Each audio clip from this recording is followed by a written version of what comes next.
आज का जो हमारा ये टॉपिक है वो है हम लोगों का कि आप किस तरीके से अपनी फ्राइट फॉरवर्डर्स को चूज कर सकते हैं Amazon के रिलेटेड अगर आप FBA के बिजनेस मॉडल पे काम कर रहे हैं तो। क्योंकि FBA का जो बिजनेस मॉडल होता है बेसिकली उसमें आप Amazon के वेयर हाउस तक सामान को पहुंचाना होता है डायरेक्टली या इनडायरेक्टली, ठीक है। तो उसमें आप डिस्कस हम इसमें ये करेंगे कि कौन कौन सी चीजें जिनको हमने माइंड में रखना है, ठीक है जी, और किन किन चीजों का हमने ख्याल रखना है। तो स्टार्ट करते हैं इस टॉपिक को, आज के हमारे इस टॉपिक को, how to choose a freight forwarder for Amazon FBA. If you are going to start shipping product from China to the US by sea, for example, you might have noticed just how complex it is dealing with customs,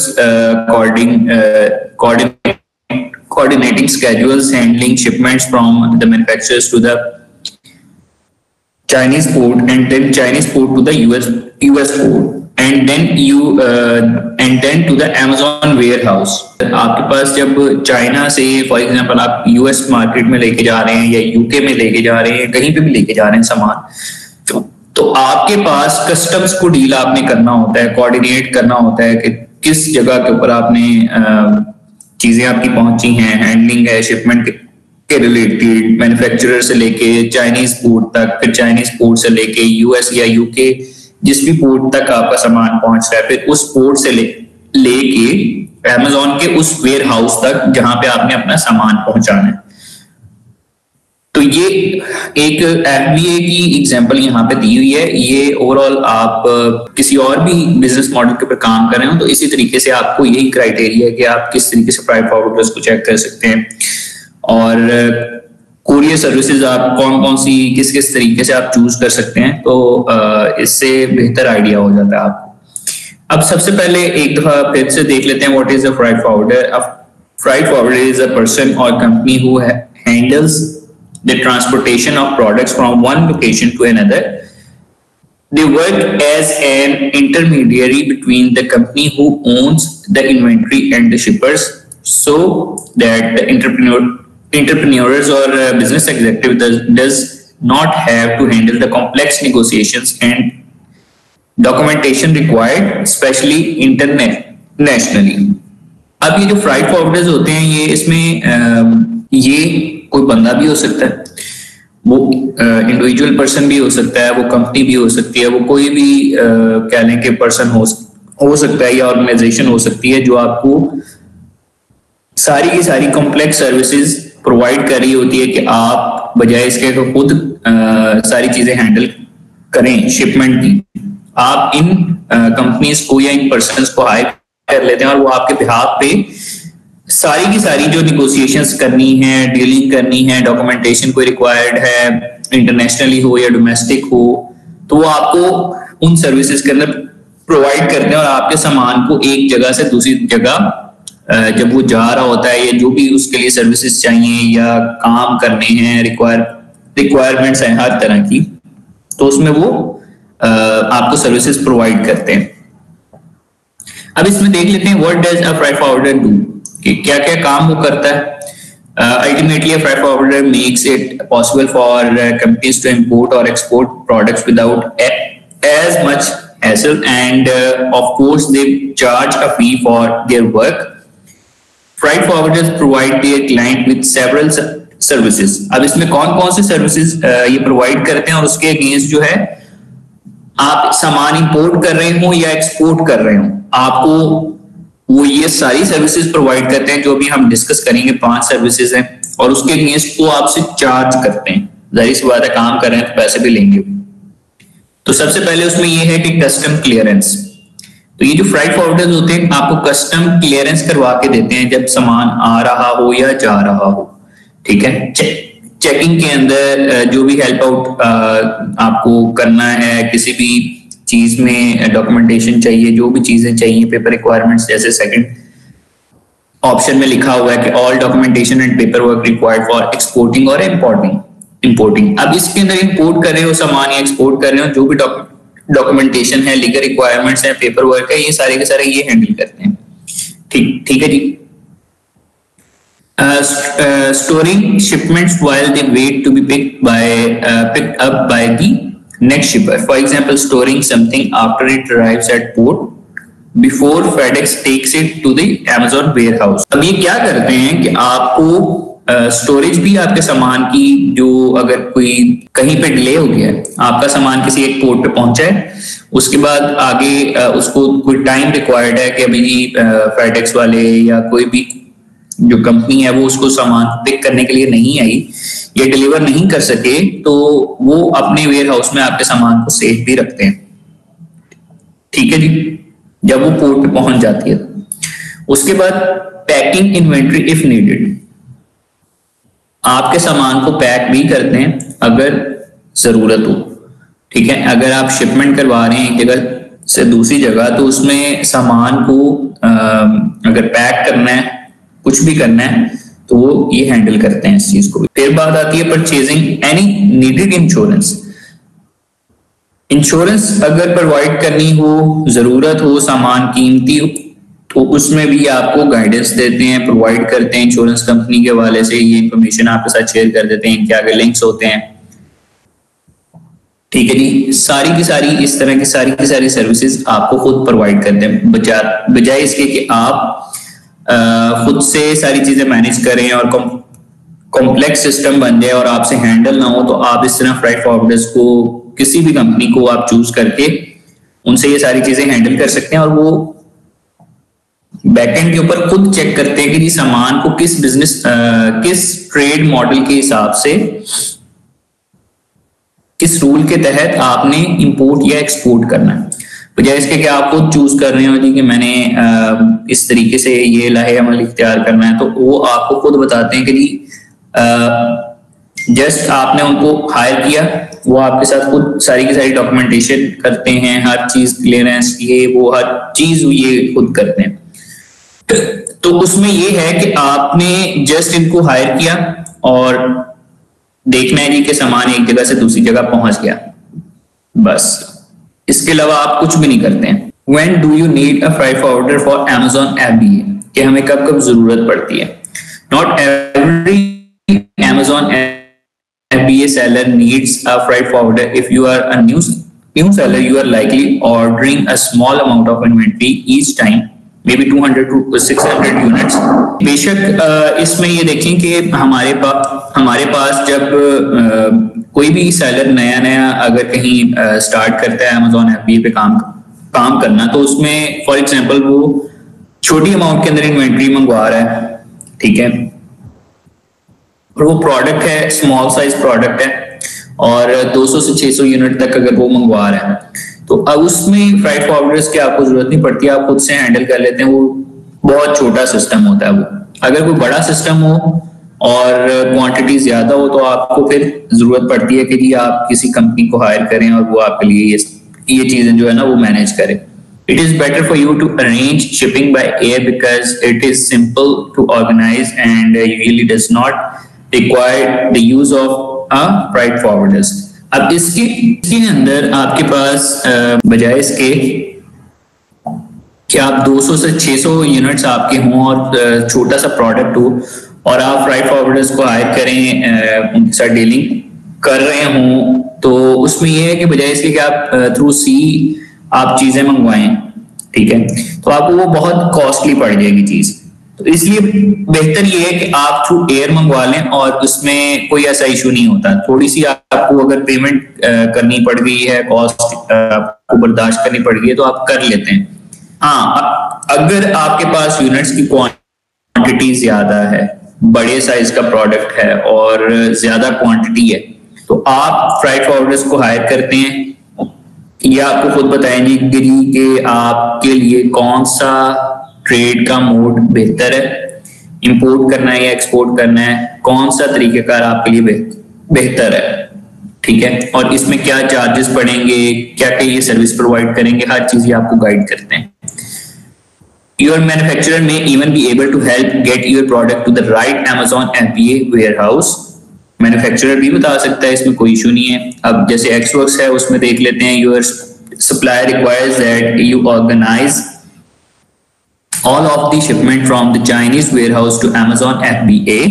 अब Chinese manufacturer जो है basically, for example supplier जो है वो organize कर सकता है shipment Chinese warehouse से directly FBA पहुंचाने के लिए warehouse तक, ठीक है, एक्सवर्क्स के मॉडल के अंदर। फिर अगर फ्री ऑन बोर्ड है तो उसमें क्या है, manufacturer will pay to get the inventory to a port in the US, but they will not see that it gets from the US port to Amazon FBA warehouse. You must organize that yourself. अब जो एक्सवर्क्स है उसके अंदर Chinese supplier खुद से सारी चीज manage कर रहा था और अपने वेयरहाउस से लेके, मतलब चाइना से लेके यूएस में फॉर एग्जांपल अगर वेयरहाउस है एफबीए का, अमेज़न का, तो वहां तक वो खुद हैंडल कर रहा था। लेकिन फ्री ऑन बोर्ड के अंदर जो सप्लायर है वो या मैन्युफैक्चरर जो है वो यूएस तक तो चीज पहुंचा देगा, लेकिन यूएस में पोर्ट पे आपकी चीज पड़ी होगी, ठीक है। अब पोर्ट से वेयरहाउस तक चीज पहुंचाने के लिए आपको कुछ चीजें देखनी पड़ेगी, ठीक हो गया। डिलीवरी ड्यूटी पेड के अंदर आप देख लेते हैं कि क्या है। The supplier take care of everything and arranges shipment to the Amazon FBA warehouse. This is more rare, but some suppliers do offer it. अब सप्लायर जो वो हर चीज का आपका ख्याल रखता है, अरेंजमेंट्स करता है शिपमेंट के हवाले से Amazon FBA के वेयरहाउस तक चीज पहुंचाने के लिए, ठीक है। तो ये बहुत कम चांस होता है, वो कह रहे हैं जी कि कुछ सप्लायर होते हैं वो ये काम कर देते हैं कि आपको ड्यूटी भी पे कर देते हैं, हर चीज कस्टम क्लियरेंस ये वो हर चीज आपकी कर देते हैं। If you have DDP for example, मतलब delivery duty paid arrangement with the supplier, but then you do not need to hire a freight forwarders to help you because your supplier is taking care of shipment schedules, rate negotiations and custom clearance. मतलब यहाँ पे आपको freight forwarder की जरूरत नहीं पड़ती इन 3 models के अंदर, लेकिन जो ये सप्लायर है फिर आपको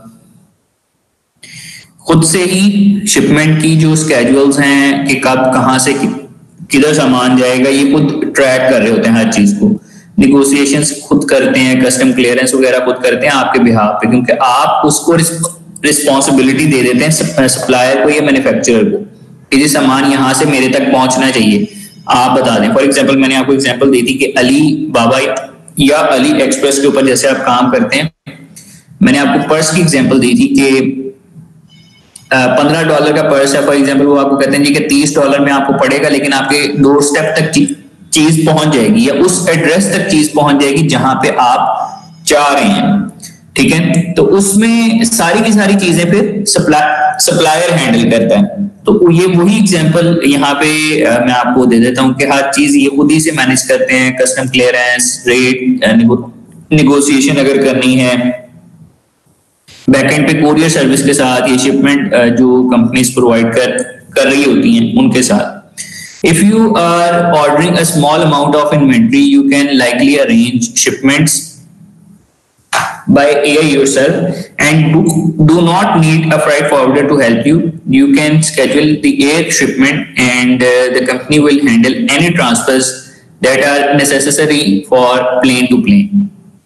अब इसके अंदर स्मॉल अमाउंट ऑफ इन्वेंट्री है, फॉर एग्जांपल मैंने आपको जैसे बताया कि एक पर्स था, तो उसमें आप बाय एयर आपका जो सप्लायर होता है वो आपको चीजें बाय एयर भेज देता है, ठीक है, बजाय इसके कि वो फ्राइट फॉरवर्डर रखे या आप उसको हायर करें।